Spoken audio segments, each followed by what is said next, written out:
Chers intervenants, chers amis de la Maison Heinrich Heine, bienvenue à notre table ronde intitulée « Les ombres de l'Amérique et les transformations du système de parti américain ». Cette dénomination reprend en partie le titre de l'ouvrage de Dick Howard, je l'ai ici, « Les ombres de l'Amérique, de Kennedy à Trump », qui est paru en 2018 aux éditions François Bourin. Dick Howard, philosophe, professeur émérite à la Stony Brook University de New York, excellent connaisseur de la vie politique et intellectuelle des États-Unis et de la France, est je pense, un familier de notre maison, je peux le dire, et nous sommes heureux qu'il ait répondu favorablement à notre invitation. Dans son livre, Dick Howard retrace l'évolution des idées politiques aux USA depuis le début des années 60, marqué par les personnalités de John Kennedy et Martin Luther King, jusqu'à l'époque actuelle où l'élection du candidat anti-système Donald Trump, malgré un total de voix inférieur à celui de sa concurrente, a déjoué les pronostics de la plupart des observateurs. Rétrospectivement, un certain nombre d'éléments annonçaient depuis plusieurs années déjà ce résultat inattendu. Le ressentiment social des perdants de la mondialisation, l'effritement du consensus libéral, la montée en puissance du fondamentalisme religieux et l'émergence du néoconservatisme, pour ne citer que les plus importants. Force est de constater que le président Trump, malgré son comportement politique imprévisible, conserve actuellement son socle d'électeurs, aidé en cela par un essor économique incontestable. Avec un taux d'approbation de plus de 40%, j'ai entendu 45% l'autre jour, une réélection en 2020 ne paraît plus exclue, en dépit des atteintes répétées portées par Donald Trump au système démocratique américain, à savoir l'équilibre des pouvoirs, système bipartisan, indépendance de la presse et de la justice. Pour établir un état des lieux et analyser les évolutions possibles de la politique américaine au plan intérieur et international, nous nous réjouissons d'accueillir, outre Dick Howard, plusieurs spécialistes des sciences politiques et des relations internationales. Tout d'abord, M. Gérard Grimberg, directeur de recherche émérite au Centre d'études européennes de Sciences Po et qui dirige depuis 2015 le site Telos. Monsieur Nicolas Tenzer est président du Centre d'études et de réflexion pour l'action politique. Il est directeur de la revue Le Banquet et professeur invité à la Paris School of International Affairs à Sciences Po.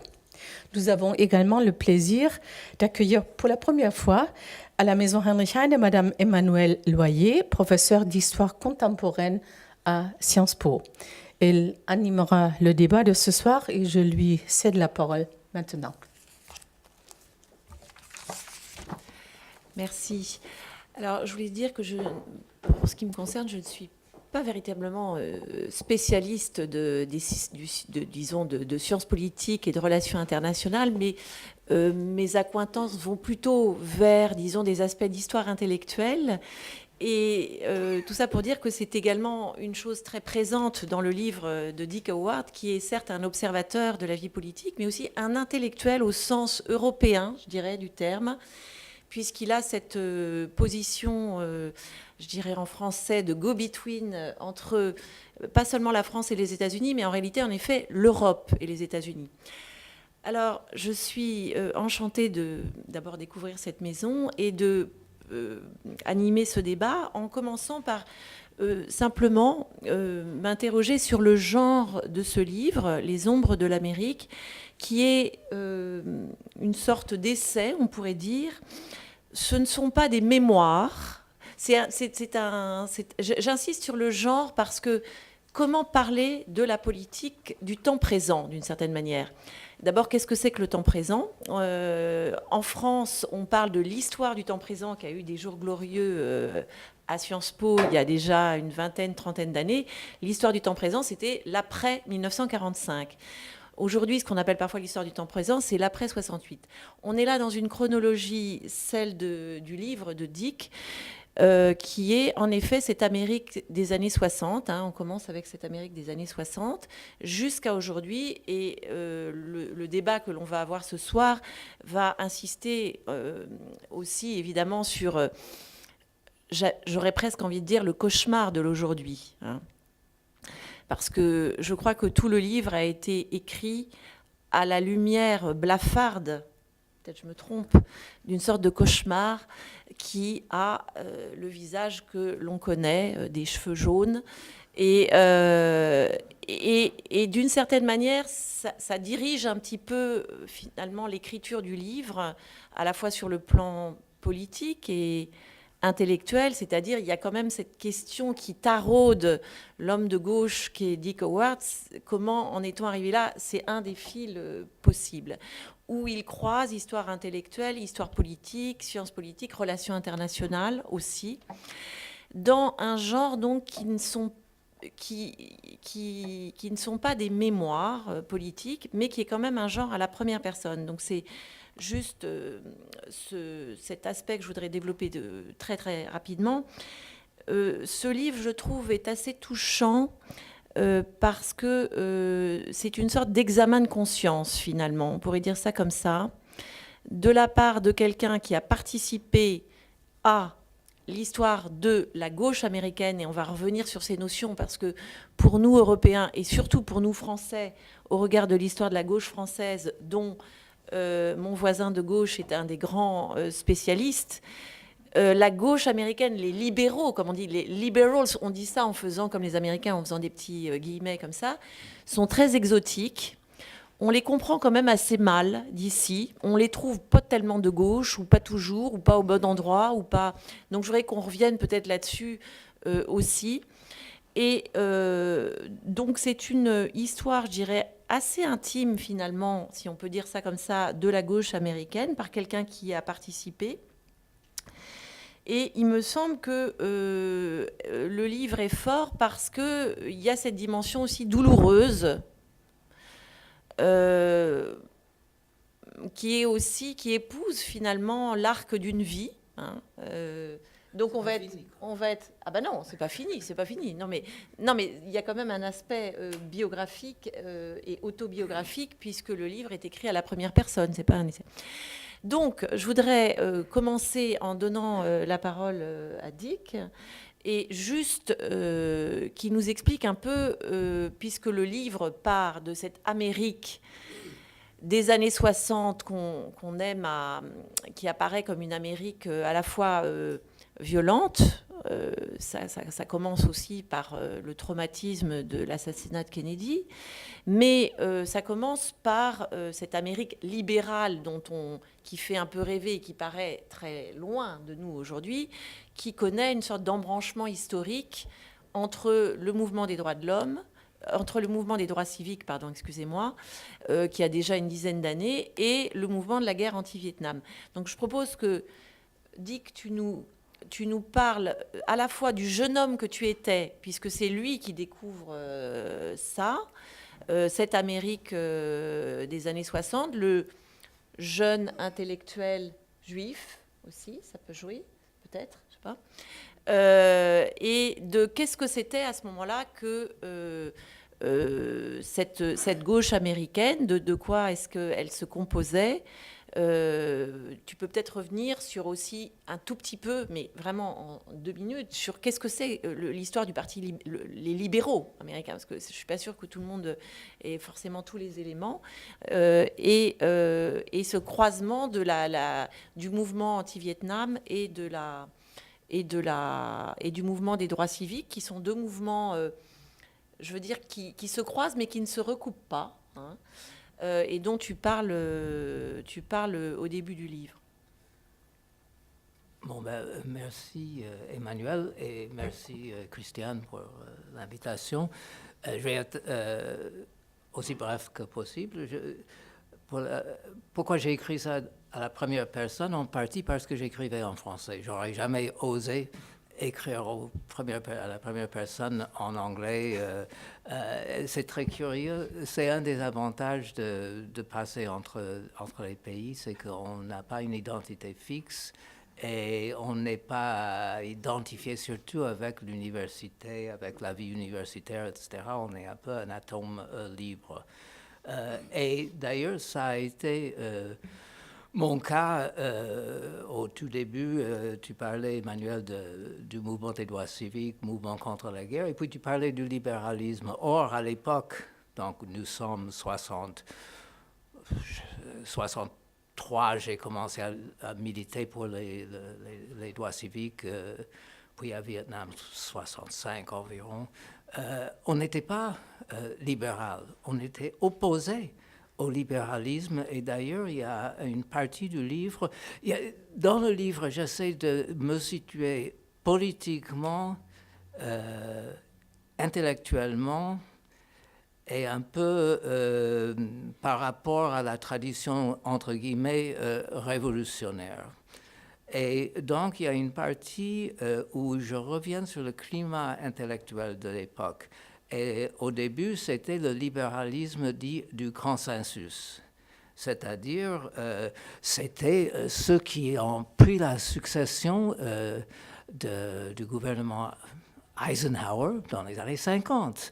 C'est-à-dire, c'était le fameux roman qui décrit l'époque, c'est l'homme dans le costume en gris flanelle. C'est un bureaucrate typique. Et donc, on était une génération en révolte. Et puis, de fil en aiguille, on fait des découvertes sur ce qui se trame dans les couloirs du gouvernement libéral, c'est-à-dire démocrate, c'est-à-dire gouvernement Kennedy et surtout gouvernement Johnson. Et puis aussi, on a l'idée que l'Amérique ne sera jamais un pays libéral, ne sera jamais un pays qui accueillerait une transformation systémique des formes des formes politiques. Et donc, c'est là où je suis parti en France. Nous sommes 65, 66, à la recherche de la vraie révolution. Les partis communistes étaient des vrais marxistes, on n'avait pas honte de parler de ça, tandis que quand j'étais entré à l'université à faire mes études de doctorat en 65, il n'y avait pas de cours sur Marx, ni sur, a fortiori, sur le marxisme. Et donc, je suis venu ici, jeune américaine, et c'est ici le début du livre, et j'avais honte d'être américaine. C'est le début du livre. J'avais honte d'être américaine. Et c'est la fin aussi. Exactement. Exactement. Il y avait la guerre du Vietnam, il y avait la ségrégation, tout n'allait pas bien aux États-Unis, y compris au sein des départements de philosophie qui étaient analytiques, alors qu'en France, on avait la philosophie dite continentale, existentielle et tout ce que l'on veut. Et donc, je commence à militer, je commence à apprendre, et surtout, j'ai publié un premier livre que je mentionne ici, qui s'appelait The Marxian Legacy, l'héritage marxien. Je mentionne ce livre parce que, après avoir terminé celui-ci sur l'Amérique, je suis revenu à ce livre et je viens de publier une troisième édition de ce livre. Donc, une manière de parler non pas du libéralisme, mais de parler justement de quelque chose qui serait une forme de gauche nouvelle. Que je cherche d'une certaine manière toujours. Et les essais de cette époque étaient publiés dans une revue que nous faisions, nous étudiants en doctorat, qui s'appelait justement, je ne sais pas si Gérard est au courant de ça, ça s'appelait Telos. Et c'était une revue dans laquelle une nouvelle gauche américaine a fait son éducation théorique. Bon, toujours est-il que de fil en aiguille, je continuais à militer et je saute 30 ans et j'en arrive à 2008 quand il y a eu l'élection Obama. Et à cette époque, je commentais les résultats de l'élection pour France Inter et France Culture. On était au-dessus de Times Square, 38e étage. On a les résultats, on voit la foule qui entre dans Times Square et on pouvait avoir l'impression que là, que la vie était effectivement réalisée d'une certaine manière. Et puis, peu d'années après, nous avons eu donc Trump. Et en fait, même quand Trump a été élu, je commentais encore l'élection pour France Inter, etc. Et ma thèse a été, on va attendre les institutions, les poids et les contrepoids, la séparation des pouvoirs, etc., sont toujours là. Voyons ce qui se passe. Donc, j'étais évidemment, comme tout le monde, surpris, pas très heureux, etc. Mais c'est pas ça qui m'a fait écrire le livre. C'était les événements en août de 2017 à Charlottesville, qui est une université qui a été créée, où se trouve une université qui a été créée par Thomas Jefferson. C'est la ville identifiée avec Jefferson. Il y a eu des manifs du pouvoir blanc, avec des slogans aussi, les Juifs ne nous remplaceront pas. Et en commentaire à cet événement, M. Trump a dit il y a des gens bien des deux côtés. Et c'est là qui a déclenché l'affaire. J'ajoute d'ailleurs, pour en venir à l'actualité, que s'il y en a d'entre vous qui ont vu la déclaration de candidature de Joe Biden il y a une semaine à peu près, il a fait un petit discours de 3 minutes où il explique pourquoi il est candidat et il explique que c'est à cause de Charlottesville, c'est ça qui a déclenché pour lui sa candidature. Donc, à partir de là, effectivement, je reviens sur cette histoire américaine, sur ces événements, et, parce que je ne peux pas parler trop longtemps, et à la fin, j'en arrive à me demander comment est-ce qu'on est arrivé là, comment expliquer que Trump succède à Obama. Et je fais une critique de Obama comme quelqu'un qui ne reconnaît pas ou qui ne veut pas reconnaître et surtout ne veut pas participer aux joutes politiques et ne veut pas et ne peut pas prendre en compte cette réalité. Je ne vais pas répéter. Vas-y. Non, avant de venir à Obama, peut-être, parce que comme je suis historienne et pédagogue, je voudrais qu'on aille un petit peu. Il y a une ou deux étapes avant, parce que c'est vrai que donc on a compris le mouvement, je dirais, du livre. Et on a compris aussi que tu critiquais Obama d'une certaine, je dirais, mollesse en termes de réformes structurelles. Mais avant, il y a une autre, quand même, me semble-t-il, thèse du livre, et il y a une autre critique d'une autre partie de la gauche du livre, même si tu le fais en prenant tes précautions, c'est ce qu'on a appelé, et je crois qu'on peut revenir là-dessus, parce que la gauche française, là on peut peut-être faire un peu d'histoire comparée, n'a pas eu du tout ce même itinéraire. C'est ce qu'on a appelé identity politics. C'est quand même une chose très importante dans l'histoire de ou des gauches américaines, sur laquelle tu reviens, qui est certes une histoire, une gauche très localisée dans les campus, etc., mais qui malgré tout est aussi médiatisée et qui a joué un rôle important. Est-ce que tu veux bien revenir sur ce qu'on appelle cette politique des identités en français, et peut-être que Gérard Grimbert, ensuite, on peut essayer de faire un peu une comparaison, parce que tout ça, on est dans les années 70, 80, enfin plutôt 80 et 90.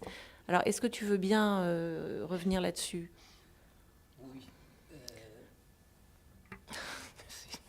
Parce que c'est aussi, parfois, on a l'impression que c'est aussi une des causes, cette espèce de désarrimage de la gauche américaine avec les questions de l'égalité, etc., qui aussi peut être une des causes possibles de ce qui s'est passé. Non, je pense que j'essaie de montrer comment la dite nouvelle gauche s'est perdue en se jetant corps et âme dans son projet révolutionnaire, sa compréhension de soi révolutionnaire. Et ça a donné lieu, primo, à un soutien irréfléchi du mouvement noir. On est devenu supporter des fameux Weathermen. On a soutenu une politique très radicale et ça a eu des conséquences néfastes. Ensuite, on a soutenu d'autres causes qui étaient plus intéressantes, par exemple le féminisme. Mais je montre aussi en quoi le féminisme pouvait être dévoyé et devenir ce qu'on appelle ici une politique identitaire. Pour moi, c'était même quelque chose de moins anecdotique et de plus philosophique, car ce que j'avais appris de ce qu'est la pensée politique, je l'ai appris ici par mes travaux avec les anciens membres du groupe Socialisme ou Barbarie. Dans ce livre, Le Marxian Legacy, je montre comment justement, pour être vraiment fidèle à l'impulsion, qu'est-ce que j'ai fait? Bon, pour être fidèle à ce que cherchait Marx, qu'il fallait d'abord essayer de penser à l'intérieur du marxisme. Donc, par exemple, j'ai écrit un livre sur Rosa Luxembourg. Ensuite, il fallait critiquer le marxisme réellement existant. Et par exemple, là, on passe par l'école de Francfort. Et puis finalement, il fallait critiquer le projet marxien lui-même comme justement totalitaire. C'est-à-dire que ce que Emmanuel appelle politique identitaire, moi j'y vois un virage totalitaire en dernier lieu et dangereux. Donc, si on revient à la chronologie, la nouvelle gauche se dévoie, ensuite le féminisme arrive et peu après, le féminisme lui aussi devient quelque chose un phénomène totalisant, incapable de se situer par rapport aux autres. Et puis, il y a une série de récurrences de ce genre de glissement d'une critique juste à sa totalisation, de sorte qu'on s'aveugle soi-même. Et du coup, par exemple, ça ouvre les portes aux critiques de droite. Donc, par exemple, les critiques de droite vont s'attaquer à la nouvelle gauche comme un mouvement incapable de se donner une forme politique. Pour ce qui est du féminisme, on va avoir, je trace le développement très positif du féminisme jusqu'à un point, par exemple, dans les années 77 pour être précis, il y a un amendement constitutionnel qui est proposé, qui a besoin d'être ratifié par 37 États. Il y en a 35 qui ont ratifié, et puis tout d'un coup vient une contre-critique, et l'amendement pour les droits égaux des femmes va disparaître. Donc, il y a une sorte de dialectique entre ce qu'on pourrait appeler une vision politique et une vision anti-politique, la fermeture du politique. Et c'est là où j'en viens à cette critique d'Obama et cette critique plus large, justement, de la vision des partis politiques aux États-Unis. Et c'est là où je crois que, entre autres, je crois que c'est là où Gérard Greenberg voulait justement reprendre cette critique et développer, en fait, une vision plus comparative de la chose. Gérard. Merci beaucoup. Je voudrais d'abord revenir sur Obama parce que ça me paraît important. On est tous d'accord pour penser qu'il y a un lien entre l'élection d'Obama et puis l'élection de Trump. Ça, je pense qu'on est tous d'accord là-dessus. Mais pourquoi? Quel est exactement ce lien, au fond? Toi, tu penses, et d'ailleurs tu n'es pas le seul à le penser, il y a sûrement du vrai dans cette explication, que s'il y est, effectivement, je l'ai lu souvent par des journalistes, etc., tu le développes, c'est-à-dire qu'au fond, il n'a pas fait de politique, quoi, et il aurait dû faire de la politique. C'est parce qu'il n'a pas fait de politique qu'il a laissé les choses, au fond, s'organiser sans les combattre politiquement, hein, c'est ce que tu dis. Mais en même temps, quand on lit ton livre, toi-même, tu dis, au fond, le problème aujourd'hui, je viens tout de suite aux partis politiques parce que je crois que c'est très lié à ça. Je crois que les partis politiques aujourd'hui vont dans une très mauvaise direction parce qu'ils ont transformé l'adversaire ou le partenaire en ennemi, qu'à partir de ce moment-là, on ne peut plus travailler ensemble, c'est fini. C'est la guerre civile froide, d'une certaine façon, qui se développe aux États-Unis. Et toi-même, tu dis, au fond, précisément ce qui était bien, même dans le consensus libéral, d'une certaine façon, c'était de dire, au fond, les institutions permettaient d'avoir du compromis. Et moi, j'ai longtemps pas compris ce que tu voulais dire pendant des années sur l'antipolitique, mais je crois que j'ai compris, grâce à ce livre, que ce que tu appelais l'antipolitique, c'est une situation où les institutions ne permettent plus de nouer des compromis. Tu me diras si tu es d'accord avec ça, mais en tout cas, c'est ce que j'ai fini par comprendre. Et du coup, tu dis toi-même, après tout, c'est ça qui est dramatique, et tu as même un petit espoir à la fin de ton livre. Tu me diras, il est écrit il y a 1 an, tu l'aurais peut-être moins aujourd'hui, mais tu dis, après tout, peut-être qu'on reviendra, et d'abord à commencer par évidemment le Parti conservateur, qu'on reviendra à cette situation où on pouvait parler, on pouvait délibérer, on pouvait se mettre d'accord sur un certain nombre de choses. Et aujourd'hui, on ne peut plus. Or, effectivement, qu'est-ce que là, c'est pas toi qui le dis, mais ça va dans le même sens que ta critique d'Obama, que j'ai lu par ailleurs, c'est-à-dire ce qu'on peut reprocher à Obama. Je crois même que Krugman avait fait des articles là-dessus en disant, mais ce qu'on peut reprocher à Obama, c'est que pendant longtemps, il n'a pas compris que ça n'était plus possible de jouer sur le bipartisme en tant que système, si tu veux. Hein, et c'est ça qu'il dit. Et c'est très intéressant parce que je voyais avant-hier ou il y a 3 jours dans le New York Times un article de Paul Krugman disant aujourd'hui Joe Biden, tu le disais aussi d'ailleurs, mais Joe Biden pour des tas de raisons, mais pour une raison, pour lui, n'est pas le candidat idéal, c'est qu'il n'a pas compris que c'est fini et qu'on ne va pas pouvoir continuer à jouer le bipartisme comme on le jouait. Il faut quelqu'un qui se batte, qui soit un guerrier contre le guerrier de Trump. Hein, en gros, c'est ça qu'il disait. Donc OK pour dire que Obama a eu tort de ne pas faire de politique, mais à ce moment-là, on est obligé de dire c'est fichu, il faut la faire autrement. Tu vois ce que je veux dire? Bon, ça, c'est la première chose que je voulais dire. La deuxième chose que je voulais dire, c'est que, certes, alors moi, je crois qu'Obama, et là, je ne veux pas être trop long, donc c'est le deuxième point des 3 que je voulais signaler, sur ta fameuse idée, tu m'avais d'ailleurs reproché de ne pas l'avoir assez développée dans un compte-rendu que j'avais fait de ton livre, donc je fais très attention, mais ce qui était de dire, au fond, la race, dans tout ça, est moins importante que le ressentiment. Tu te souviens, c'est ce que tu m'avais dit. Tu es toujours sur cette idée-là. Bon. Et donc, au fond, bien sûr, il y a eu un élément de racisme dans tout ça. Évidemment, l'élection d'un Noir n'a pas beaucoup arrangé les choses, certainement. Mais enfin, au fond, tu disais, le ressentiment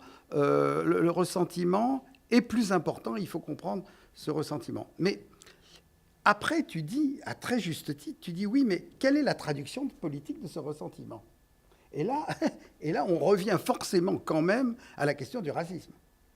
Parce que, quand même, bien sûr, il y a du ressentiment. Mais tu sais, il y a du ressentiment dans tous les pays occidentaux aujourd'hui. Je peux te dire qu'en France, il y en a du ressentiment. Ce n'est pas spécifiquement américain.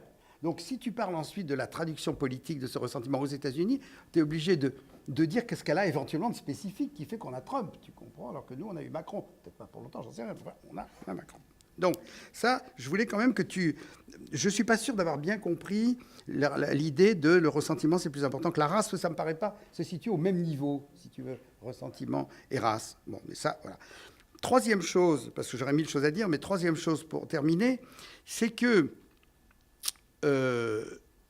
oui, il y a eu Obama. Oui, évidemment, Obama, ça a mobilisé des gens, évidemment, contre cette gauche libérale américaine. Mais tu le dis toi-même dans ton livre, et tu le dis clairement, avant Obama, il y a eu une révolution conservatrice. Ah ben oui, mais c'est pas rien. Et cette révolution conservatrice, ça a été toute l'affaire, tu le développes pas, mais tu le développes un peu, toute l'affaire quand même de ce qu'on appelle les évangélistes, et ce que tu appelles à juste titre les chrétiens fondamentalistes. Bon, mais ça, c'est une chose qui est avant Obama et qui est fondamentale dans la manière dont va évoluer le parti, le GOP. Parce que si le parti républicain n'avait pas lui-même, fait cette révolution avant l'élection d'Obama, il n'aurait pas aujourd'hui disparu comme acteur autonome par rapport à Trump.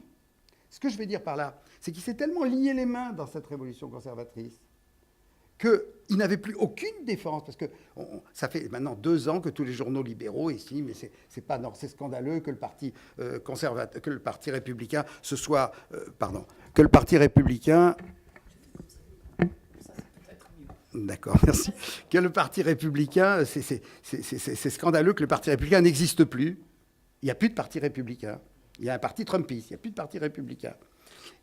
Ce qui est en partie vrai, mais je dis, il n'y a plus de parti républicain parce que le parti républicain lui-même s'est transformé bien avant l'arrivée de Trump. Trump, d'une certaine façon, est plutôt le couronnement de l'évolution du parti républicain que l'inverse. Et je finis là. Et du coup, si tu veux, moi, ce qui m'inquiète, c'est que quand maintenant je passe à la sociologie, quand je regarde toutes les enquêtes américaines que j'ai regardées, il y en a quand même, ils savent faire des bonnes enquêtes, tu t'aperçois que ça fait au moins 10-15 ans que peu à peu, aux États-Unis, s'organise une société clivée sur tous les points en deux. Il y a 2 Amériques. Et ça me frappe, mais d'une manière comme on a rarement dans aucun pays. Tu peux prendre toutes les variables, tu as toujours une Amérique contre une autre Amérique. Et c'est la raison pour laquelle je suis très pessimiste sur l'avenir. Je ne sais pas si Trump sera réélu ou pas, parce que je pense que quand je me fais sociologue, je pense qu'il sera battu. Parce que je pense que les évolutions de la société américaine ne vont pas dans ce sens-là. J'en suis convaincu. Mais comme la politique, tu le dis toi-même, ce n'est pas exactement la même chose que la sociologie, je ne sais pas du tout ce qui va se passer. Mais en tout cas, ce qui explique aussi ce que tu as dit sur l'évolution dramatique des partis politiques et de leur incapacité à mettre l'huile dans les rouages dont tu parles dans ton livre, l'huile dans les rouages, c'est justement que le pays lui-même est divisé. Et là, je voulais te poser une question de précision. J'aimerais que tu précises quelque chose, bien que ce soit des concepts gigantesques, je reconnais que je te pose. Mais enfin, qu'est-ce que tu appelles la politique? Qu'est-ce que tu appelles la démocratie? Qu'est-ce que tu appelles la République? Parce qu'à un moment donné, tu dis d'une chose qui, moi, me paraît très intéressante. Tu dis, au fond, d'abord parce que depuis que je te connais, je vois que tu t'intéresses de plus en plus à la vie politique. Ça me fait très plaisir quand même, là. Mais enfin, bon. Tu dis, au fond, le passage de la démocratie à la politique, ou tu appelles ça, je ne sais pas si c'est exactement la même chose, de la démocratie à la République. Bon, c'est exactement. Ce qui est intéressant quand tu dis, c'est bien, on est à un moment, un passage de la politique. Il y a un passage à la politique. La politique, c'est autre chose. Bon, ça, on est d'accord là-dessus. Mais alors, du coup, est-ce que ça veut dire qu'aujourd'hui, ce passage n'est plus possible? Alors, est-ce que la politique est devenue autre chose? Ou bien on n'est plus véritablement dans le domaine de la politique, on est ailleurs, hein? Et peut-être de l'antipolitique, c'est ce que tu as développé dans ton livre américain que je n'ai pas lu encore. Mais donc, il y a quand même tu vois, une nécessité, à mon avis, de préciser ces gigantesques concepts que tu utilises toi-même. Merci. Bon, alors Dick, à toi de faire œuvre de définition précise et de pédagogie. Je commence avec la dernière question, en fait. Et je le réintroduis dans le parcours biographique. Je viens ici à la recherche de la vraie révolution, la française, qui est suivie évidemment 89, 93, puis 17 viendra dans la foulée. Et puis petit à petit, je commence à me poser des questions. Et dans la période dont on n'a pas parlé ici, mais qui est couvert aussi dans le livre, je fais une histoire de la politique américaine pendant toute cette période. Chaque coup de 5 ans a son chapitre, etc. Pendant les années 80, la guerre du Vietnam était finie, le mouvement des droits civiques c'était fini, le Parti républicain a brièvement perdu le pouvoir parce qu'il y a eu l'affaire Watergate, Nixon est parti, les démocrates reviennent, mais ça revient avec Jimmy Carter et ça ne donne pas grand-chose. Et puis il y a Reagan qui va être élu. Et pendant cette même période, il y a aussi ce que rappelle Gérard, il y a les accointances avec le mouvement religieux. Il faut savoir que ces fondamentalistes, si on regarde leur prise de position dans les années 60, ils n'étaient pas opposés à l'avortement, par exemple. La question de l'avortement aux États-Unis dans les années 60, c'était une question pour les catholiques. Mais ces fondamentalistes étaient loin d'être catholiques, au contraire. Donc, d'une certaine manière, ça va être politisé. Je ne vais pas rentrer dans le détail, mais ce qui m'intéresse en l'occurrence, pendant cette période-là, j'abandonne. J'ai fait la critique du marxisme, j'ai écrit mon Marxian Legacy, etc. Et je me mets à étudier la Révolution américaine, phénomène que je n'avais jamais. J'ai rencontré ça à l'école quand j'avais peut-être 15 ans, mais je n'ai jamais pris ça au sérieux. Et je me suis mis à travailler là-dessus. J'ai fait un livre, encore une fois en français, parce que comme je n'ai pas de diplôme qu'il faudrait, et j'en suis arrivé, j'ai écrit ce livre, et advient 89 et la chute du mur. Là, du coup, il y a un autre rêve qui est réalisé d'une certaine manière. Le totalitarisme va tomber. 1 an ou 2 après, j'ai été invité à faire une conférence dans l'ancienne RDA à Greifswald, et je parle de la Révolution américaine, et j'en parle comme à une démocratique république, une république démocratique. Et je vois que sur les visages des auditeurs, ils n'en voulaient pas. Moi, ils ne comprenaient pas pourquoi j'étais si enthousiasmé par ce truc dont ils venaient de sortir. Donc, j'ai dû réfléchir là-dessus, et c'est ici la distinction que demande Gérard, c'est qu'il y a une figure qui est une république démocratique, dans la figure qu'on connaît, c'est 93 ou c'est 17, ou tel qu'on l'a fantasmé du moins. Et puis, il y a ce qui se passe aux États-Unis, où justement, il y a une démocratie quand les Américains se libèrent du joug colonial des Britanniques et vivent dans une société démocratique.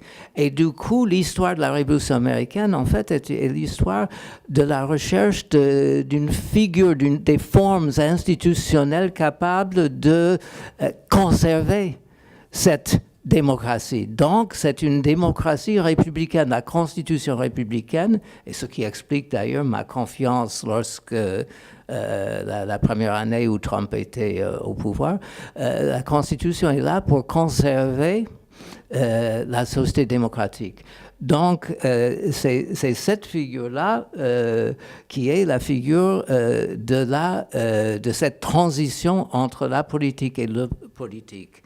Et à cet égard, quand on me demande où, quand, comment a lieu cette transformation, j'ai une réponse qui n'en est peut-être pas une, mais quand même, c'est l'autre expérience, encore personnelle, qui est mai 68, qui a été très bien identifiée par Claude Lefort et Castoriadis comme une brèche qui crée l'espace où peut se donner figure une gauche nouvelle, une figure de démocratie nouvelle. Ce qui m'amène à l'argument de Gérard à propos du ressentiment, qui est effectivement...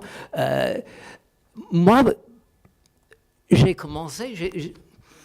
En tant qu'Américaine de gauche, j'ai toujours été convaincu, surtout j'ai fait mes études dans le Sud, j'ai terminé mon lycée à Dallas, etc. J'ai toujours été convaincu que c'était le racisme qui était le péché originel du pays, etc., dont on devait se débarrasser. Et puis, en étudiant la période, donc surtout... la période des années 80, qui sont les années de ce qu'on appelait la stagflation, c'est-à-dire que l'inflation montait, les salaires des ouvriers montaient nominalement, et comme le barème des impôts n'avait pas été transformé, n'avait pas été mis à jour, du coup l'ouvrier, dans la situation réelle, n'avait pas du tout changé, mais qui avait un salaire nominal augmenté, payait plus de taxes. Et c'est là, tout le monde se souvient, je crois, de Ronald Reagan et sa dénonciation, par exemple, de ce qu'il appelait les welfare queens. Les welfare queens, n'est-ce pas, qui avaient des familles nombreuses, enfin on connaît ça dans tous les pays, mais en l'occurrence, c'était des Noirs. Et moi, en écrivant le livre, je ne voulais pas me rabattre sur une solution trop simpliste de racisme. Tu dis qu'il y a ressentiment partout, il y a aussi du racisme partout. Donc, il me semblait que ce ressentiment était le phénomène qu'il fallait justement essayer de cerner. Et en effet, en pensant à ce que j'allais raconter ce soir, et j'ai mis une note gilet jaune. Je crois qu'il y a pas mal d'analogies dans les deux situations et que ça vaudrait la peine de voir comment ça peut être contré. Et c'est là où j'en reviens à la première question de Gérard à propos des partis politiques. Et il faudrait qu'on distingue quelle est la forme du parti politique américain et quelle est la forme du parti politique français. Et ça peut se comprendre, je ne veux pas trop parler, je commence à perdre ma voix déjà. Voilà ce qui se passe quand on n'enseigne plus, on perd l'habitude de pérorer. Mais on peut comprendre la différence dans la figure du parti politique en distinguant entre la République démocratique et la démocratie républicaine. Et si on prend cette distinction, si on avait le temps, on ferait tout un cours pour montrer la différence. Mais en gros, aux États-Unis, je reviens sur l'histoire un instant, plus fondamental peut-être pour comprendre la situation politique, plus fondamental que le racisme, c'est la réalité qu'a été le New Deal. L'Amérique a été transformée fondamentalement et si l'on veut, on pourrait relire mon livre et dire qu'il y a une concurrence entre les démocrates qui veulent poursuivre, élargir le New Deal et les républicains qui veulent mettre fin à cette politique, faire en sorte que le gouvernement rétrécisse, faire en sorte qu'on baisse les impôts, etc. Et pendant toute cette période, il y a une bataille entre ces deux figures. Et le problème pour les démocrates, c'est comme je dis, ils veulent faire des choses. Donc, prenons le cas à laquelle tu fais allusion, Obama est élu, il va pactiser, il va chercher la première année, les premiers 14 mois, me semble-t-il, il passait son temps à négocier avec des sénateurs républicains. Et ça finit par donner quoi? Ça finit par donner les compromis d'Obamacare. C'est pas si mauvais, mais il a perdu 14 mois pendant lesquels, par exemple, il aurait voulu, primitivement, il aurait voulu ensuite passer à l'écologie, par exemple. Tout ça, c'était perdu. Et pourquoi c'était perdu aussi? En même temps que lui, bon démocrate, veut pactiser, veut faire des choses. Le président du Sénat, de la minorité républicaine au Sénat, qui est actuellement président de la majorité au Sénat républicain, qui s'appelle McConnell, a dit, dès l'élection d'Obama, il dit « Mon travail pour le quinquennat, pas quinquennat, les 4 années qui viennent, mon projet, c'est de faire en sorte qu'il ne puisse rien faire et qu'il ne soit pas réélu. » Il a fait en sorte qu'effectivement, il n'a pas pu beaucoup faire, mais il était réélu. Mais ça, c'est une autre histoire. Donc voilà. Peut-être on peut maintenant redécliner aussi ce passage dont on a parlé de finalement le parti conservateur et sa mue des années 90, néoconservatrice, etc. Du point de vue de la politique étrangère, finalement, quelle est la politique étrangère de gauche et de droite aux États-Unis? On pourrait dire ça comme ça. Et quelle en est l'évolution sur les 20 dernières années et du coup, question ultime, dans quelle mesure la politique étrangère a-t-elle aussi participé de l'arrivée à cette situation de Trump au pouvoir? Est-ce qu'il y a une autonomie, je dirais, de la réflexion sur la politique étrangère, ou est-ce que c'est lié? Peut-être avant mais je vais y revenir tout de suite, de parler un tout petit peu de politique étrangère, je voudrais essayer de faire merci, moi je parle trop près du coup. Je voudrais faire une petite expérience de pensée pour essayer de faire comprendre quand même le côté comme assez dramatique des enjeux dont Gérard parlait à l'instant. Je voudrais faire cette expérience de pensée en nous plaçant en automne 2024. Donc Trump termine son second mandat et comme candidat républicain, on a Donald Trump Jr. Qui a eu l'investiture républicaine devant Chelsea Clinton de l'autre côté. Et évidemment, on peut imaginer que Donald Trump Jr. reçoit un certain nombre de soutiens internationaux. D'abord, évidemment, le soutien de Vladimir Poutine, qui a entamé son 5e mandat, puisque une loi russe lui a permis de rester président jusqu'à un terme indéfini.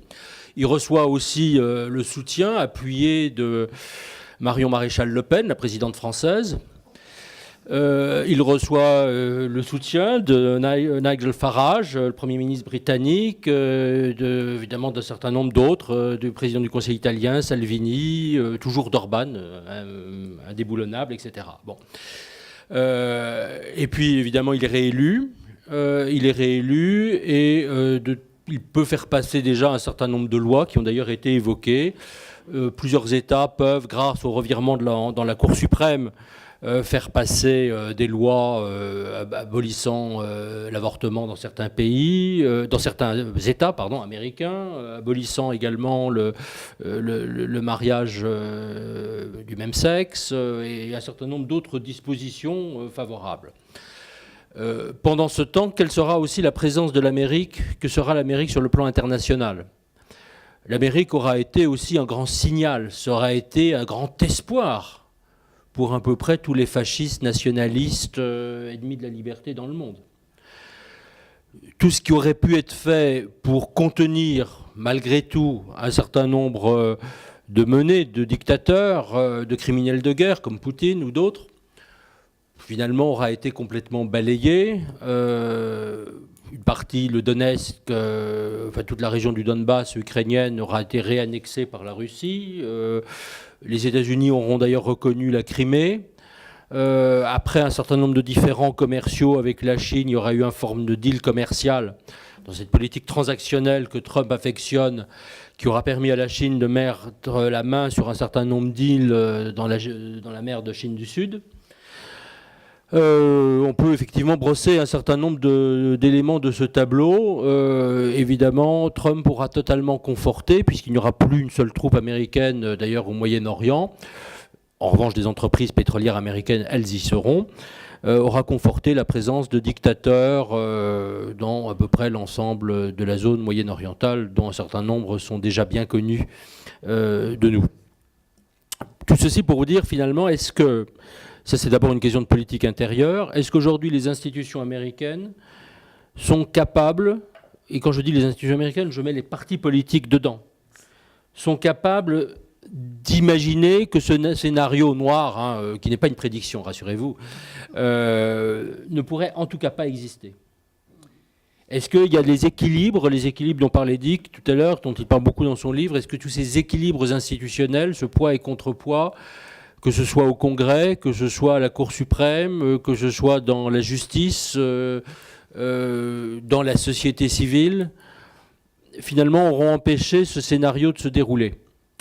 Ça voudra dire, est-ce que le Parti démocrate aura réussi à faire nommer un candidat qui aura une chance véritable de battre Trump? La question vaut évidemment pour 2020, pas uniquement pour 2024, mais elle vaudra probablement toujours en 2024.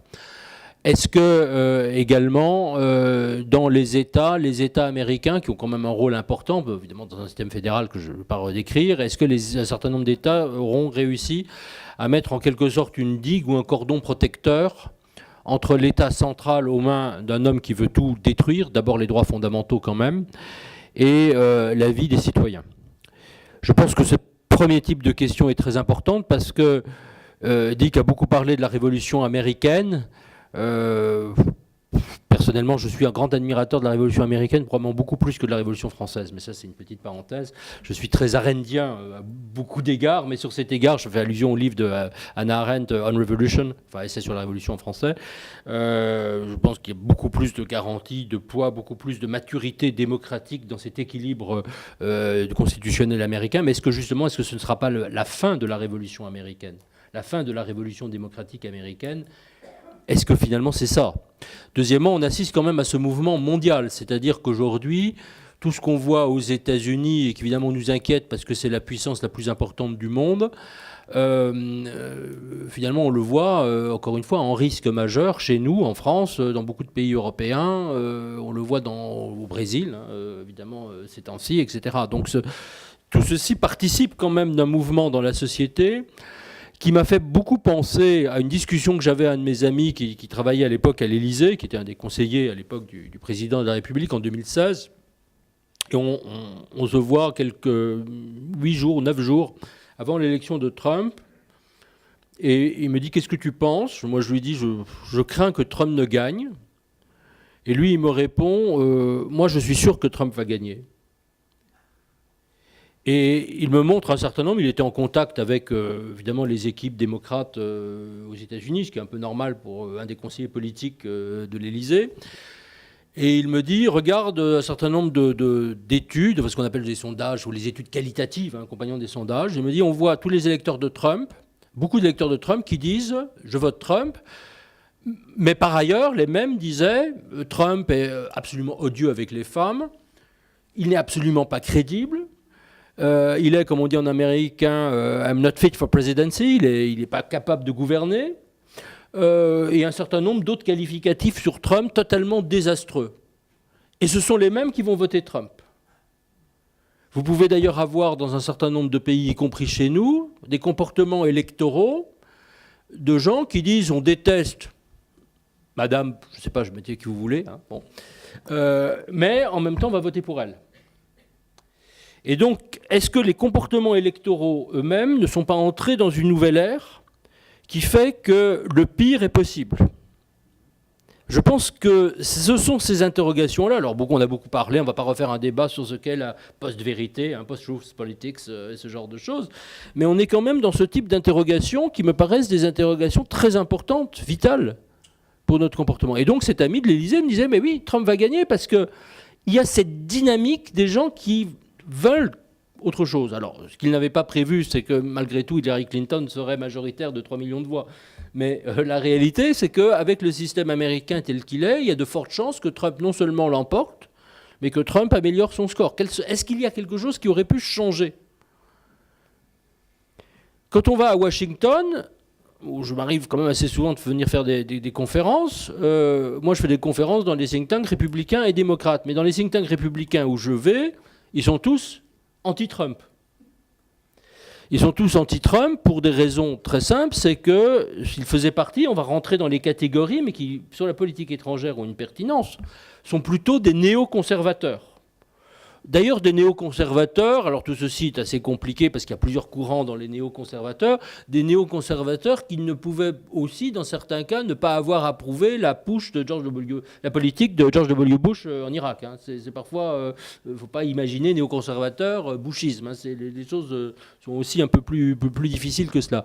Mais qui voient dans Trump effectivement celui qui renonce non seulement à cette fameuse révolution américaine et à ses principes fondateurs, mais qui renonce aussi à une idée qui a pendant très longtemps été une forme d'utopie, pas toujours réalisée. Parfois on a eu exactement le contraire et les choses les plus détestables, on le sait, y compris la guerre du Vietnam ou la guerre de Bush en Irak ou ce genre de choses, mais qui était quand même l'hypothèse de l'Amérique éclairant le monde avec des principes. Et parmi ces principes, je ne parle pas des droits civiques, là pour le coup, mais chez les néoconservateurs c'est très important, comme chez un certain nombre de démocrates, bien sûr, les droits de l'homme, la politique des droits de l'homme, la lutte contre la dictature. Alors tout ceci pouvait couvrir des choses pas très recommandables, encore une fois. Mais ce sont ces principes-là. Ce qu'on voit avec Trump, mais ça a été précédé par Obama, c'est sur le plan de la politique étrangère, un renoncement à peu près total à tout ce qui pouvait figurer l'idée d'un rôle d'une Amérique indispensable, selon les termes qu'on trouve beaucoup dans la littérature américaine politique étrangère, d'une Amérique américaine. Ça, on y a renoncé à partir de quand ? On y a d'abord renoncé avec Obama. Par rapport à l'idée d'un interventionnisme, encore une fois, on peut mesurer les catastrophes aussi, mais l'idée que quand même il y avait quelque chose que les États-Unis devaient apporter au monde, que les États-Unis devaient être partie d'une solution et devaient améliorer autant que possible l'idéal démocratique, tout ceci a été totalement, encore une fois, défait. Ça a été défait par Obama, évidemment en 2013, à partir du moment où Obama a refusé de s'engager pour arrêter, mettre un coup d'arrêt aux crimes de guerre et aux crimes contre l'humanité commis par le régime d'Assad en Syrie. Si Obama, et on sait très bien que du côté français, le président Hollande y était prêt. Il y avait déjà des plans de guerre. Il ne s'agissait pas en plus d'une intervention lourde avec des boots on the ground, comme on dit, des troupes au sol, ce genre de choses. Mais ça aurait quand même non seulement sauvé sans doute 300 000 vies humaines en Syrie, ce qui n'est pas totalement rien, mais ça aurait permis de mettre un coup d'arrêt à la politique de destruction de l'ordre et des principes internationaux opérés par Poutine. Et c'était ce renoncement-là, 2013, qui, sur le plan de la politique étrangère, marque encore une fois, une forme de tourment. C'est-à-dire que la doctrine d'Obama sur le plan intérieur est effectivement inspirée d'un certain nombre de doctrines anciennes, y compris du New Deal, même s'il n'a pas pu le réaliser. Dick sera beaucoup plus savant que moi là-dessus, mais on voit qu'il y a eu cette intention, mais bloquée aussi par les forces hostiles au Congrès, hein, bien sûr. Hein. Obama n'y en est pas complètement responsable, mais pas une idéologie très claire, mais sur le plan international, concrètement, une absence totale de doctrine.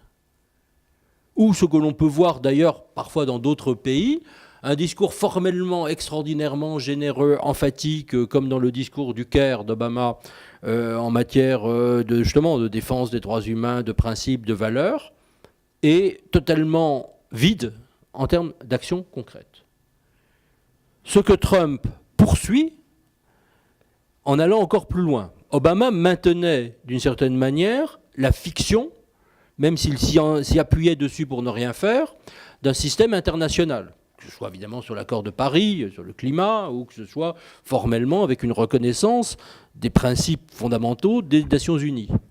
Avec Trump, on passe à quelque chose qui est en rupture totale avec quasiment l'ensemble des prédécesseurs américains, avec seulement une continuité sur le refus des règles juridiques internationales, parce que là, il y a une continuité avec John Bolton, notamment, on pourra revenir de manière plus détaillée là-dessus, refus de la reconnaissance, la juridiction de la CPI, la Cour pénale internationale, etc. Mais globalement, avec une politique où les États-Unis ne sont plus censés être, d'une certaine manière, le garant du monde, ne sont plus pensés avoir une vertu universelle. Et cet universalisme qui est détruit sur le plan intérieur et qui rend possible, y compris, je dirais, je vais dire Christchurch, mais c'est presque un lapsus révélateur, vous voyez ce que je veux dire, mais de rendre possible, effectivement, Charlottesville et d'autres choses de ce genre-là, ou, je dirais, ou l'attentat contre la synagogue de Pittsburgh, ou près de San Diego, encore plus récemment, etc. Tout ceci, cette absence d'universalisme, se traduit aussi sur le plan de la politique internationale. Avec une vision, on le sait, purement transactionnel, c'est-à-dire je négocie des deals. Évidemment, je me fais complètement flouer par ailleurs, mais ça c'est un autre aspect dont on pourrait développer. J'étais déjà trop long, mais je pense qu'on peut essayer de voir qu'il y a une jonction de ce point de vue-là dans les évolutions des politiques étrangères et évidemment qui va de pair avec ce qui se passe sur le plan de la scène de la politique intérieure. Gérard, je te vois opiner du bonnet. Est-ce que tu veux ajouter quelque chose à cette analyse ? Pas sur l'analyse parce qu'elle est, de mon point de vue, parfaite, c'est pas ça, mais simplement pour insister sur la gravité de la situation. Insister pour la gravité de la situation. Et c'est d'ailleurs pour ça peut-être que, sans que Dick le dise expressément, c'est pour ça qu'il est plus troublé encore que par tout ce qu'il trouvait abominable dans sa jeunesse. Non, mais c'est ça qui est intéressant, c'est qu'au fond, même quand on était le révolutionnaire que tu voulais être, même quand on était scandalisé par ce qui se passait dans la société américaine, capitalisme, etc., on n'avait pas l'impression que le sol était en train de se dérober sous nos pas comme aujourd'hui. Donc il y a bien un moment fondamental.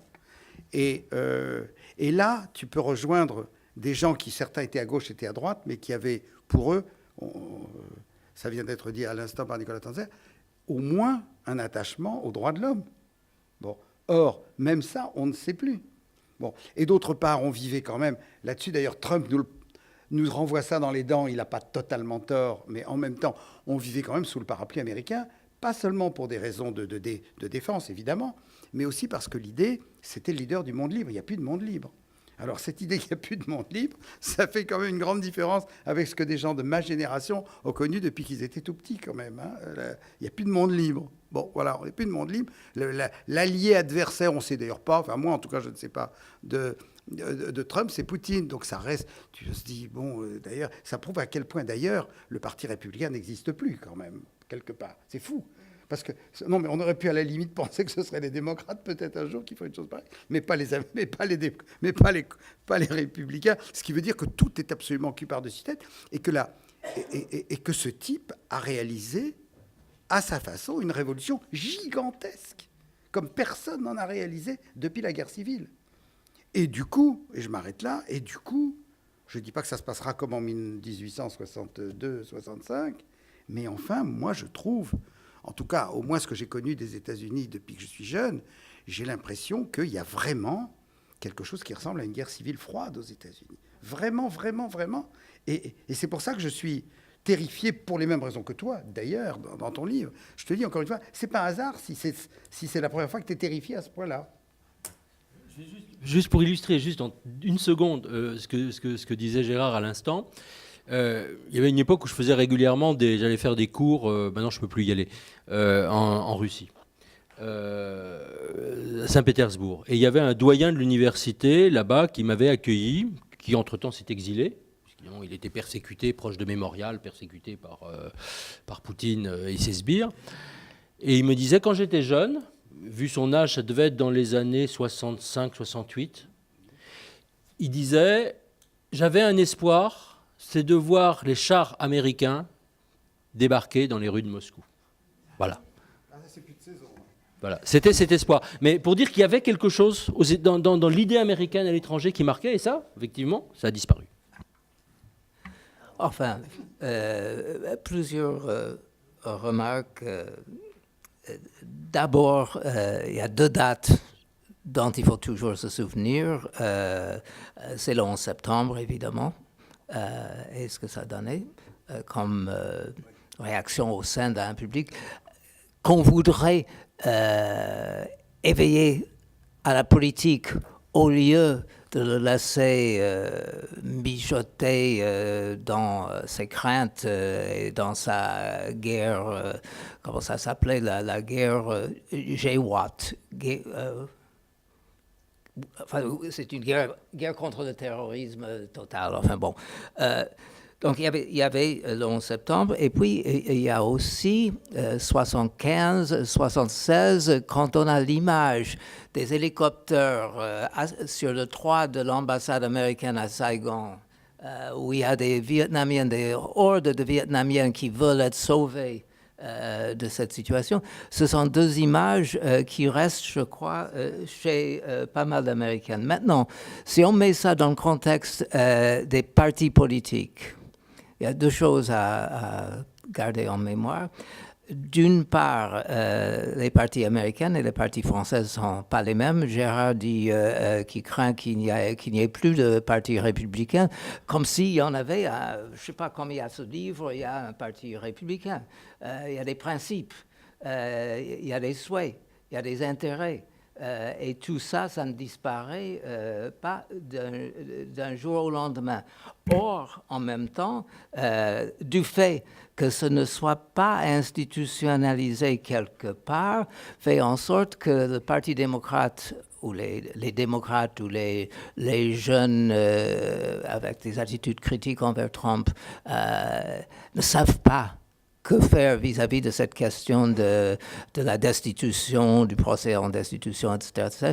Et vous avez Madame Pelosi, la leader de la Chambre, qui dit, elle cherche justement à garder un peu ces troupeaux ensemble, et elle dit ce que, à la veille des élections de mi-mandat, elle disait, il faut qu'on gagne bien et largement, parce que sinon, ce type, il va dire qu'on a triché, que le système, les dés sont pipés, etc.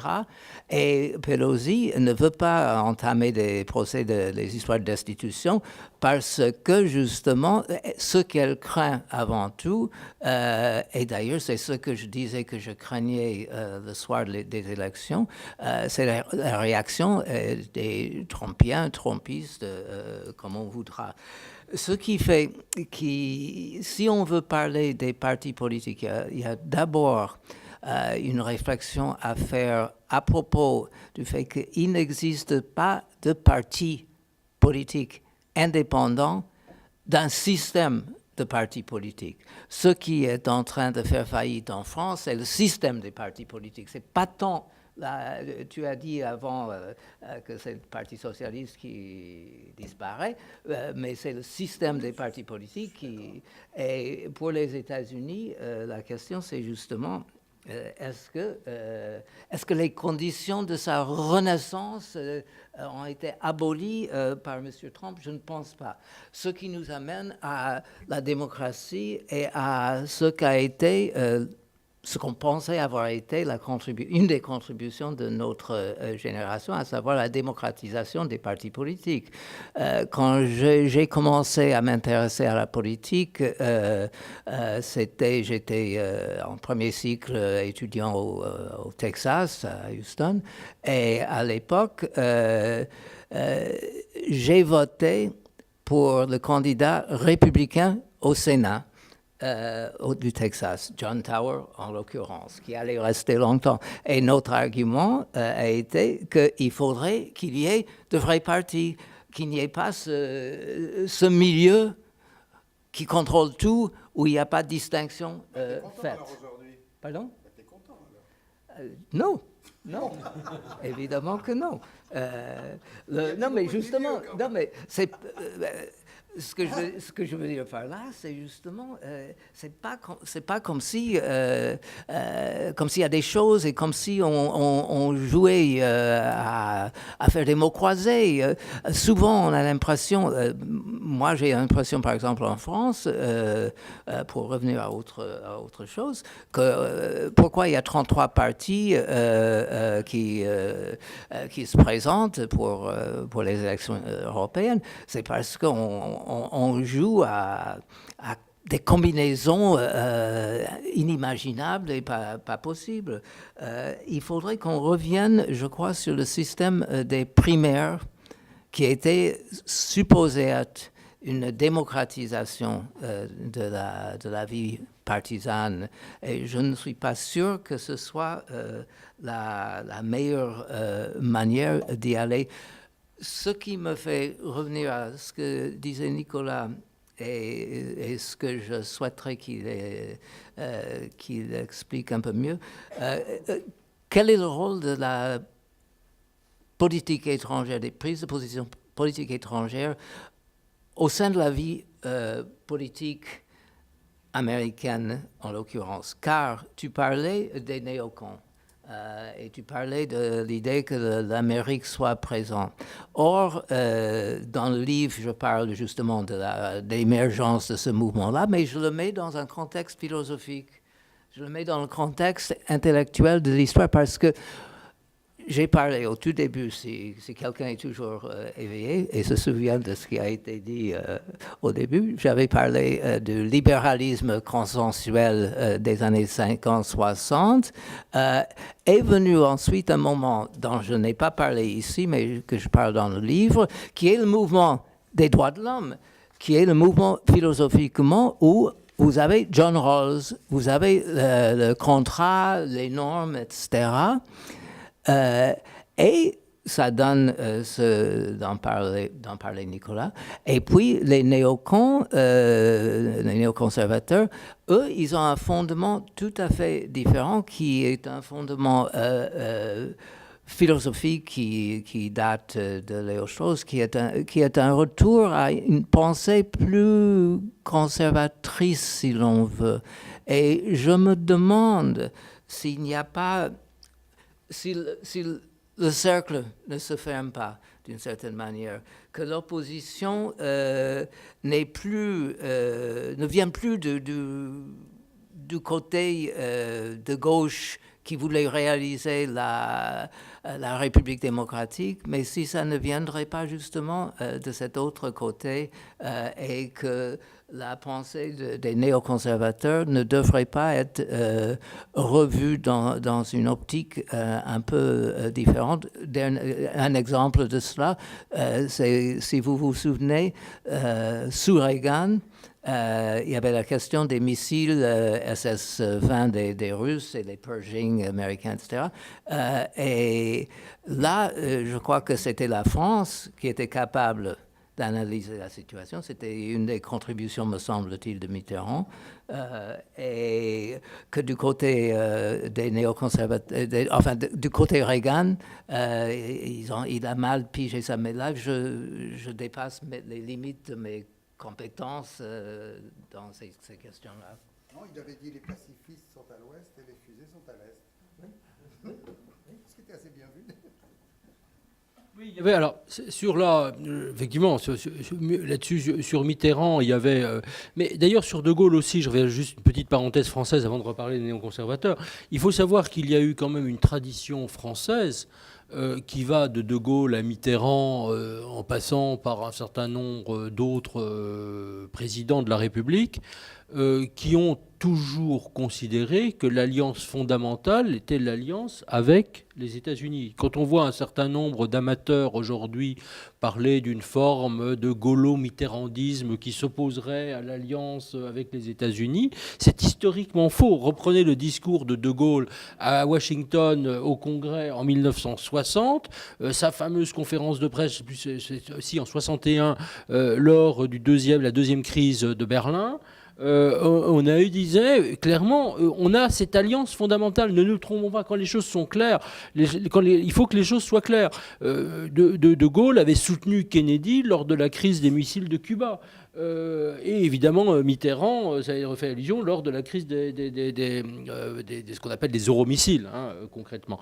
Donc il y a eu cette continuité, encore une fois, malgré toutes les critiques et malgré le fait que De Gaulle, en 1966, soit sorti du commandement intégré militaire de l'OTAN, etc., ce genre de choses. Il y avait quand même cette alliance fondamentale, parce que précisément, à un certain moment, la division se faisait entre le monde libre et le monde qui ne l'était pas.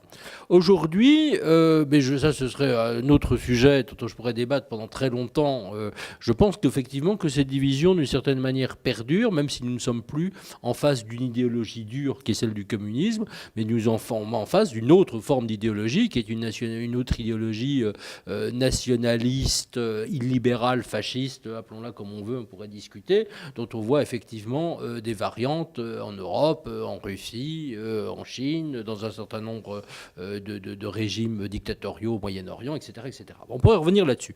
Mais sur effectivement la distinction de Dick. D'abord, effectivement, le néoconservatisme est d'abord né d'une école philosophique que j'appellerais volontiers utopiste, straussienne, comme tu l'as rappelé, donc faisant référence à Léo Strauss, avec derrière l'idée qu'il y avait une forme, pour faire vite, de loi de la nature, d'équilibre spontané qu'il fallait retrouver, et que les règles de droit ou les règles du politique devaient d'une certaine manière mimer. C'était cette idée-là qui les animait, dont on voyait un certain nombre de représentants, alors très divers. On voit encore aujourd'hui Bill Kristol, par exemple, un politique étrangère, quelqu'un comme Robert Kagan, mais évidemment d'autres qui sont morts prématurément, comme Alan Bloom ou d'autres, notamment autour de la revue Commentary. C'est pas le parallèle de Commentaire en France, même s'il y a quelques liens malgré tout, mais enfin bon, c'est quand même un peu cette idée-là, qui s'est trouvée effectivement à un certain moment portée, je dirais, à son apogée, bien après la fin de la guerre froide, lorsqu'il s'est agi de dire il y a un certain nombre de règles dans l'ordre international qu'il faut respecter, et donc combattre les rock states, les États voyous. Bon, certains de ceux-là ont soutenu la guerre de Bush en Irak, d'autres, encore une fois, ont été plus réservés. Qu'est-ce qu'il en reste maintenant ? Je suis assez d'accord avec toi, Dick, quand tu évoques le fait que c'est peut-être la vraie opposition, d'une certaine manière. C'est la seule opposition construite à Trump. Quand je discute avec certains de ceux-là, d'abord, la première chose qu'ils me disent, nous ne sommes pas des conservateurs. Surtout, ils me disent, ne mélangez pas les conservateurs et les néoconservateurs. Eux, ils disent, mais nous sommes d'une certaine manière progressistes, dans la mesure où nous sommes fixistes. C'est-à-dire que nous, ce que nous voulons retrouver, c'est une forme d'ordre juridique international, fondé sur le respect des droits de l'homme, des valeurs, des médias libres, des principes de la démocratie tempérée. C'est ça qu'ils cherchent. Et sur le plan intérieur, effectivement, ils vont certainement critiquer, je dirais, les droits, un peu, disons, les excès de certains mouvements en faveur des minorités, bien sûr. Ça, c'est tout à fait clair, d'où on voit la critique qui s'est développée des campus américains dans le bouquin d'Alan Bloom, L'âme des armées, etc., etc. Mais c'est d'abord retrouver cet ordre. Et retrouver cet ordre et cette stabilité et cette forme de décence. Je crois que c'est ça qui va. Et quand on discute avec eux, justement, ils considèrent que les chrétiens évangélistes, non seulement sont stupides, parce qu'effectivement, ils vont refuser l'évolutionnisme, enfin, je veux dire, ils vont croire effectivement que le monde a été créé en 5500 ans, que les dinosaures n'ont jamais existé, ce genre ou que la Terre est plate, ou ce genre de fadaise, évidemment. Donc ce sont quand même des gens qui disent, non, attendez, on est d'abord des scientifiques, on veut la vérité. Et puis ils veulent aussi, ils considèrent qu'il y a des droits qui sont gravement menacés par ces tendances profondément irrationnelles dans la société américaine. Donc ils sont totalement hostiles à cette révolution néoconservatrice, enfin cette révolution conservatrice, pas justement néoconservatrice, dont parlait Dick à l'instant. Et sur le plan de la politique internationale, c'est la même chose. Ils disent, nous considérons que les États-Unis restent une puissance indispensable. D'ailleurs, c'est ce que nous pensons eux aujourd'hui. Certainement, nous pourrons dire, voilà, nous espérons bien qu'un jour, l'Europe aura la capacité d'avoir une autonomie stratégique, comme disait quelqu'un. Voilà. Mais enfin, ça, c'est dans peut-être 30 ans, dans le meilleur des cas, si entre-temps, le monde ne s'est pas détricoté. On a besoin, effectivement, toujours des États-Unis, même si les États-Unis ne sont jamais la seule solution. Ne sont plus, en tout cas, jamais la seule solution. Et donc, justement, ces néoconservateurs, aujourd'hui, peinent un peu à se faire entendre. D'abord parce que certains sont quand même plutôt âgés aussi, c'est un vrai problème. On en trouve beaucoup, je dirais, dans des cercles philosophiques, qu'effectivement, ils n'ont pas bonne presse parce qu'ils sont associés avec George W. Bush et évidemment ses méfaits. Et puis que c'est un mouvement qui est aussi un mouvement intellectuel, qui a perdu son dernier représentant politique avec John McCain. La disparition de John McCain, au-delà de l'émotion considérable qu'elle a suscitée, parce que l'homme était, qu'on soit d'accord ou pas avec lui, et au-delà de la gaffe d'avoir choisi comme colistière, évidemment, Sarah Palin, ce genre de choses, mais c'était d'abord un homme digne, c'était un homme, enfin, un grand combattant, un guerrier, un homme qui n'a jamais abandonné ses troupes et qui est resté au Vietnam prisonnier alors qu'il pouvait être libéré pour ne pas abandonner ses troupes. C'est un homme d'un courage personnel incroyable. Et ça a été, quand vous en parlez à des réfugiés syriens, des gens qui luttent contre Assad, quand vous en parlez à des Ukrainiens qui luttent pour la liberté, pour eux, McCain est un héros. C'est quelque chose qui est devenu, pour des gens qui sont plutôt, qu'on pourrait cataloguer à gauche, c'est devenu le vrai héros américain. Et finalement, aujourd'hui, tous les autres ont quasiment disparu de la scène politique américaine avec cette évolution, là on retourne à la politique intérieure, cette évolution du parti républicain. Après, on donnera peut-être la parole à la salle. Moi, c'est vraiment rapide, mais c'est parce que j'en profite là pour... depuis déjà de nombreuses années, j'ai un désaccord avec presque tous mes amis qui font de la politique internationale sur l'idée que la guerre froide existe toujours. Parce que, en général, les spécialistes de politique internationale ne sont pas du tout d'accord avec cette idée que la guerre froide existe toujours. Parce qu'ils pensent que, au fond, les objets ne sont plus les mêmes. Les objets apparents ne sont plus les mêmes. Puisque c'est plus le capitalisme contre le socialisme, puisque c'est plus exactement les mêmes pays qui sont en jeu, parce que, etc. Et surtout, évidemment, j'y reviendrai en un instant sur la politique de Trump. Mais en réalité, c'est pas vrai. Le fait que cette guerre froide ne soit plus menée aujourd'hui par les États-Unis permette aux Russes ou aux Chinois d'exprimer enfin ce qu'était leur véritable opposition aux pays occidentaux. C'est-à-dire pas du tout le capitalisme, pas du tout ça, mais en réalité la dictature. Et ils se permettent du coup aujourd'hui, on le voit d'ailleurs comment ça gagne en Europe de l'Est, ils se permettent aujourd'hui, quand on lit ce que... Les Chinois aujourd'hui disent des choses qu'ils ne disaient pas depuis très longtemps, et les Russes aussi, clairement. Et ils défendent l'idée des démocraties illibérales, mais de manière absolument claire. Et pendant ce temps-là, les États-Unis ne répondent pas un mot à tout ça. C'est-à-dire que c'est toujours la guerre froide, sauf que ce coup-ci, l'Occident ne la mène plus. Et du coup, les pays dictatoriaux peuvent l'amener beaucoup plus nettement et beaucoup plus centré sur ce qui est le plus important, c'est-à-dire les droits de l'homme. C'est ça que je voulais ajouter. Mais là-dessus, en général, mes amis ne sont pas d'accord. Moi, je le suis. Ah bon? Donc j'ai au moins un allié. J'ai au moins un allié sur cette affaire. Je ne me parle. Bon, alors, je crois qu'il est temps maintenant de donner la parole à la salle. Est-ce qu'il y a des questions Ah, il y a un monsieur. Je ne sais pas s'il faut... Est-ce qu'il y a un micro ou est-ce que... Oui.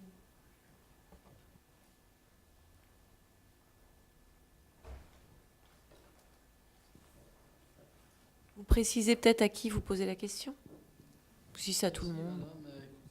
Je pense que nous, Occidentaux, devons avoir le courage, je suis allumé là, Oui, mais parlez tout près. d'aborder frontalement. M. Howard l'a fait, mais le sujet n'a pas été développé, carrément le 11 septembre 2001. Je crois que là, l'Occident, vraiment, n'a pas été, et pas que, mais essentiellement l'Occident, n'a pas été à la hauteur. Parce que, qu'on le veuille ou non, le sujet reste tabou. Et les personnes qui ont eu le courage d'essayer de vraiment dire la vérité, l'expliquer, le diffuser, ont été calomniées, traînées dans la boue, ridiculisées, j'en passe. Et, à mon avis, les conséquences sont sous-estimées. Monsieur Greenberg, avec raison, à l'instant, parlait du fait que Poutine et la Russie, on va dire, et la Chine disent ouvertement ce qu'elles n'auraient pas osé dire autrefois. Et dans la mesure, et là je me mouille, moi j'estime que ce qu'on nous raconte à propos, ce que j'appelle la vulgate à propos de 2001, c'est la bouillie pour les chats. Et en réalité, je pense à quelqu'un que vous connaissez sûrement, M. Howard, quelqu'un comme Webster Tarpley. Je ne peux pas croire, vous ne le connaissiez pas. Moi, je le lis depuis des années. Et moi, je vois un moment. Il se trouve que j'aurais passé, M. Howard, des années de ma vie, là, je me mouille encore, à traduire Chomsky, Noam Chomsky, que vous connaissez sûrement personnellement. Et Chomsky m'a énormément déçu, profondément, parce qu'il n'a pas compris ce qui s'est passé en 2001, alors que Tarpley, lui, avait compris. Je suis sûr que vous avez étudié tout ça. Donc ça, c'est très grave. Et donc, dans la mesure où le 11 septembre est devenu tabou, eh bien, c'est comme l'équivalent d'une espèce de péché originel qui a tout pourri. Ça, je l'ai vécu intensément. Mon épouse, elle, en est presque devenue malade, tellement elle s'est investie dans ces questions-là. Voilà, je pourrais continuer longtemps, alors voilà. Mais je vous serais reconnaissant si vous disiez le fond de votre pensée là-dessus. Juste un mot. Tout de même, c'est intéressant la manière dont George W. Bush y a réagi et comment ses prises de position entre le 11 septembre et le début de l'invasion de l'Irak. Ces prises de position étaient sous-pesées. Et puis après, c'est les amis des néoconservateurs qui, avec Cheney et tout ça, qui ont eu la parole, et puis ça a très mal allé. Mais enfin, je ne veux pas monopoliser, mais merci. Oui, bonsoir. Je reviens par rapport à ce que dit M. Grimbers sur le Parti républicain. Dès le début des primaires, rien ne s'est passé comme on s'y attendait, en fait. Trump, qui était pourtant proche du Parti démocrate à l'origine, mais qui n'avait pas eu les faveurs du parti, en fait, s'est senti un peu vexé et est devenu républicain, en fait. Or, tout de suite, je crois, dès quasiment le premier vote, Trump était largement en tête, alors que si on prend de l'autre côté Jeb Bush, qui pourtant avait tout le soutien d'une grande partie du Parti républicain, de l'argent. En plus, c'était, comme vous dites, un républicain très modéré, beaucoup plus intelligent que son frère, proche du fait de sa femme, des milieux latinos, il voulait ouvrir, et en fait, ça a été une catastrophe intégrale. Donc, dès le début, on pouvait penser que rien ne se passerait comme prévu, quoi. Merci. Encore un petit mot. Pour l'histoire des primaires, il faudrait aussi revenir au chapitre des primaires républicains en 96, où il y a le milliardaire Ross Perot, qui a justement une... Pardon? C'est les primaires et du coup, il va créer son parti politique. J'entends pas. 92 non, je pense pas. Bush, il n'a pas été battu en 96. Non. Il a été battu par Parrott, parce que Parrott Non, a pris une partie Non, du voile électoral. Bush n'a pas été battu dans les primaires. Non, mais pas dans les primaires, mais à l'élection, parce que les trois sont présentés, ce que je veux dire. Parrott était hors primaire. Et en fait, il a pris deux voix républicaines pour une voix démocrate. Bon.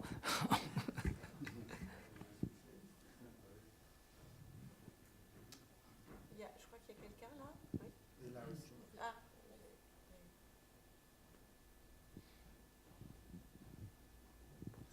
là. Pour Monsieur Howard, vous aviez dit quand vous parlez que vous aviez confiance dans les institutions américaines pour protéger la démocratie dans la première année, mais j'ai l'impression que vous avez laissé en suspens la question de savoir si vous y croyez toujours.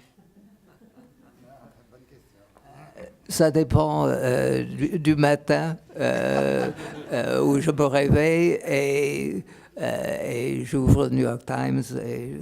Écoutez, regardez ce qui s'est passé ce matin.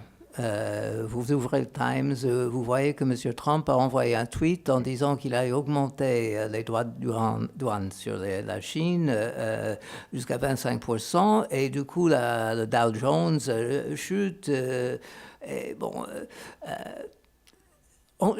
je ne sais pas, c'est la question des... on parle souvent aux États-Unis, quand on discute de la Constitution, on parle de la séparation des pouvoirs. En fait, le mot précis, c'est un système de poids et de contre-poids. Et la question que je me pose, c'est est-ce qu'il y a toujours des contrepoids suffisants pour faire le poids, pour ainsi dire. Et ça, on verra. Tout de même, si j'ai fait une troisième édition de ce livre dont j'ai parlé, la première édition était de 77, donc c'était au moment où ça montait. Deuxième édition était 88, au moment où la société civile en Occident et le mouvement Solidaire Nord, etc., à l'Est, était là. Si j'ai fait une nouvelle édition, c'était peut-être dans l'espoir que... Voilà.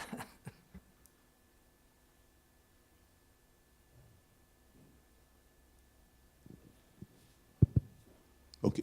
Merci pour les quatre orateurs. Alors, j'ai deux petites questions à poser. D'abord, au professeur Howard. Vous voyez que dans la salle, il y a aussi quelques étudiants qui sont dans la salle. Est-ce que vous pouvez nous dire si votre livre a été édité en combien d'exemplaires et dans combien de langues votre livre a été traduit? Là, c'est pour le professeur Howard. Et puis, pour le professeur Gérard, la question que je voulais vous poser, parce qu'en fait, vous avez enquêté sur les sociologues américains. Alors, sur le plan européen, et par rapport à la politique étrangère européenne, est-ce que vous avez aussi enquêté sur les sociologues européens qui ont réfléchi sur le même thème? Pardon, je n'ai pas compris la question.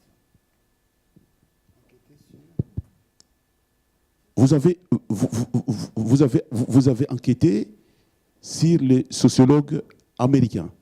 C'est les sociologues américains que vous avez réfléchi à partir des enquêtes que vous avez faites. Alors, la question que je vais vous poser, est-ce que vous avez aussi enquêté sur les sociologues européens de ce qu'ils disent sur la politique étrangère américaine? C'est ça la question que je vais vous poser. Alors là, disons que je me suis... Non, parce qu'en fait, je me suis intéressé à la sociologie américaine, là, uniquement... Je ne me suis pas intéressé beaucoup à la politique étrangère. Je me suis intéressé surtout à ce qui ressort, en particulier les études qui sont menées par le Pew Research Center, qui sont toujours assez intéressantes, elles sont assez fouillées. Et ce qui me frappait, et de ce point de vue-là, ce n'est pas tout à fait comme en Europe, et c'est pour ça que je trouve que la situation américaine est encore beaucoup plus dangereuse et plus grave que la situation européenne. Ce qui me frappe, c'est que presque toutes ce qu'on appelle les variables d'opinion, sur différents sujets, souvent très différents, sont presque toutes, ce qu'on appelle dans notre jargon, se rabattent sur un seul clivage, finalement, qui aujourd'hui est le clivage entre les républicains et les démocrates. Et ça, c'est très dangereux parce que ça veut dire qu'il n'y a aucun point, que ce soit sur la question raciale, que ce soit sur la question religieuse, que ce soit sur même la manière de vivre, les mœurs, les villes et les campagnes. Vous avez deux Amériques vraiment, vraiment opposées, alors qu'à mon avis, la situation chez nous est plus compliquée, est beaucoup plus compliquée. Sur la politique étrangère, je dirais plus largement, parce que là-dessus, ce n'est pas uniquement la politique étrangère. Ce qui est frappant, c'est que là aussi, les deux Amériques s'opposent sur l'ouverture ou la fermeture au monde. Ça, c'est clair. Il y a des enquêtes du Pew Research qui vous montrent que... Alors, c'est aussi lié à l'âge et au diplôme. Mais enfin, globalement, entre les républicains et les démocrates, chez les démocrates, il y a l'idée, on a besoin du monde, il faut qu'on joue un rôle dans le monde. Ça, c'est très, très clair. Et chez les démocrates et chez les républicains, c'est non. Ils sont sur la position Trump, America First, et les autres se débrouilleront. Ça m'a beaucoup frappé. Donc ça aussi, ça structure cette opposition fondamentale aujourd'hui entre les républicains et les démocrates. Ça m'a beaucoup... Voilà, donc ça, on peut dire ça. On peut dire qu'il y a un rapport au monde qui n'est pas le même. Et d'ailleurs, c'est très intéressant quand on leur pose même dans cette enquête la question, est-ce que vous pensez que les États-Unis sont toujours la plus grande et la plus puissance au monde ? Eh bien, les républicains continuent à dire en majorité oui, et les démocrates disent non, plus du tout. Donc vous voyez, c'est une vision des États-Unis dans le monde qui est très profondément différente aujourd'hui chez les républicains. Et c'est pour ça que j'ai très peur de ce climat, vraiment, parce qu'on se dit que quel que soit le camp qui gagne, l'autre a une envie d'en découdre absolument totale. Et comme... alors je ne sais pas si Trump sera réélu, je ne le crois pas. Je ne le crois pas personnellement. Mais je ne l'exclus pas. Mais on voit bien que quel que soit celui qui gagne, la tension est au maximum, si vous voulez. Et il y aura et c'est pour ça, je crois d'ailleurs, contrairement à tous ceux qui prêchent dans le New York Times ou ailleurs, l'idée d'être, pour aller vers le centre, plutôt modéré face à face à Trump, ce qu'on peut défendre. Mais moi, je crois que quand les choses sont aussi polarisées, on ne peut pas choisir. On est obligé d'aller soi-même dans cette polarisation. Mais ça, c'est mon idée personnelle. Merci. Et juste pour répondre en un mot pour l'édition, je ne sais pas. Et le livre n'existe qu'en français. Et je ne sais pas, l'éditeur me promet monts et merveilles, on verra. Tu vas nous offrir à voir. Est-ce qu'il y aurait d'autres questions ?